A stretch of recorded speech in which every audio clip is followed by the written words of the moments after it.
everybody. I just wanted to go over some of the adaptations to the bipedal skeleton that you're going to be learning in class. If you are in a lab, you'll also go into more detail on this, but we're going to be talking about bipedalism for the next couple weeks, so I want to make sure that you really understand how we know bipedalism in the fossil record, so you have to understand how we can look at this in the skeleton. So here we're going to be looking at a biped. There are certain things we're going to be looking at. The first is going to be in the skull. It is the foramen magnum, which is where the spine attaches to the skull. We'll look at adaptations to the pelvis shape. We'll look at the size of the femur, and we'll look at changes in the foot. So you can see everything written down right here that I want you to know when you are talking about bipeds. We'll do the same thing with quadrupeds. I'll show you a full quadruped, which is a dog, and then we'll go through all of the adaptations of a quadruped, but an ape, so our cousin, a knuckle walker. Here are the things that you'll be looking at for quadrupeds. Same features, but different actual adaptations. So the first thing we're going to look at is the skull. And the foramen magnum is this giant hole right here, and this is where the spine connects to the skull. If you are a biped, your head sits right on top of your shoulders, and so that foramen magnum needs to be right underneath so that your spine can run straight down to the ground. This is very important because with fossils, if we find a fossil skull and we turn it upside down and the foramen magnum is in this position, this is a biped. No matter how it looks, no matter how big it is, no matter how big the brain is, this is a biped and therefore related to humans. So the foramen magnum in a biped is directly underneath. When we look at the pelvis, we have a weird pelvis. It's very short, it's very wide, it's shaped like a bowl. And this is because our pelvis is our center of gravity. We're very tall and top heavy, and so this is where our balance comes from. So we have a pelvis that is shaped like this. We have very large femurs. It's the largest bone in our body. And when they fit into the pelvis, the femur has to angle inward in order for us to keep our balance over those legs. So very long, large femur that is angled in.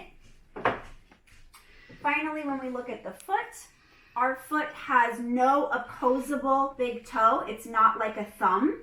It's all in line. And what this does is it creates an arch in the foot. And this is really important for energy. This allows a biped to walk for a really long time without using a lot of energy. That's very, very important when we look at our fossil ancestors. When we look at a true quadruped, so for example, this dog, the foramen magnum is directly behind the skull. That's because this dog is going to have his spine run horizontal like this with his legs underneath. We're going to be looking at our ape cousins. Here I have a bonobo. Bonobos are not pure quadrupeds in the fact that they are not flat-backed. They are knuckle walkers. So they are going to have the head here, and they're going to have their back at an angled slope. So their foramen magnum is still behind, but it is angled so that it would sit like this on the spine. So a true quadruped would be behind, a knuckle walker is angled, and a true biped would be directly underneath. The pelvis of a quadruped is long and skinny. It's long and narrow. Very, very different from the bipedal pelvis. So even though chimps and humans share almost 99% of their DNA and we're the closest relatives, they are not bipedal, so our skeletons are shaped very differently.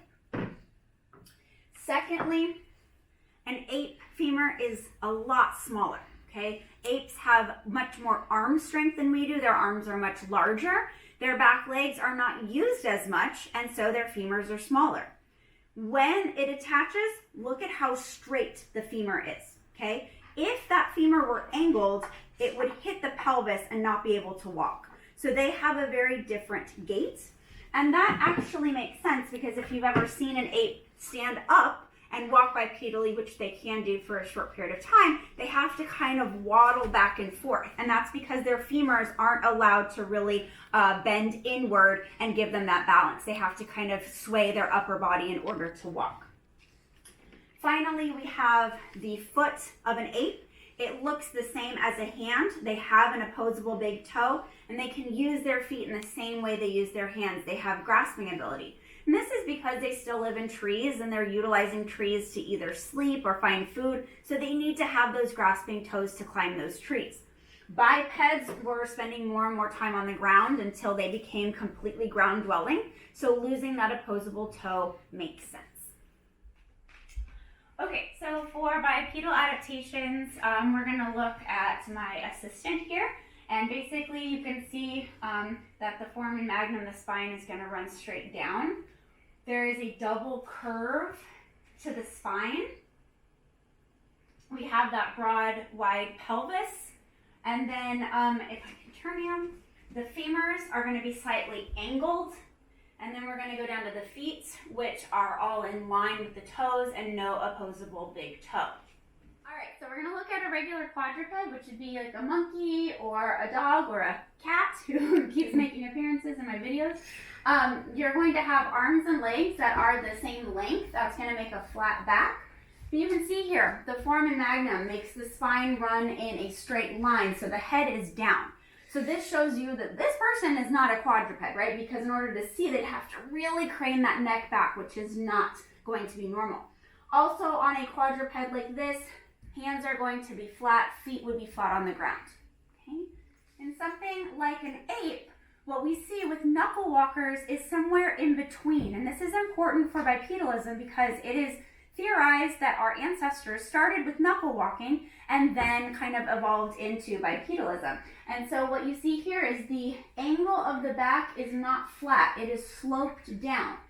The arms are much longer than the legs, and you have actual walking on the knuckles. The hands are not flat. This also causes the foramen magnum to not be at the very back of the skull and not underneath, but kind of at an angle here. So this would be a lot easier for this animal to then rear up and become bipedal because you're not having to move that much. Okay, this is a small movement. If he was completely flat backed, going all the way up is a very large movement. So this is why it is theorized that our ancestors came from knuckle walkers who could then stand bipedally for short periods of time, and those who could do it for longer and longer periods were the ones who survived.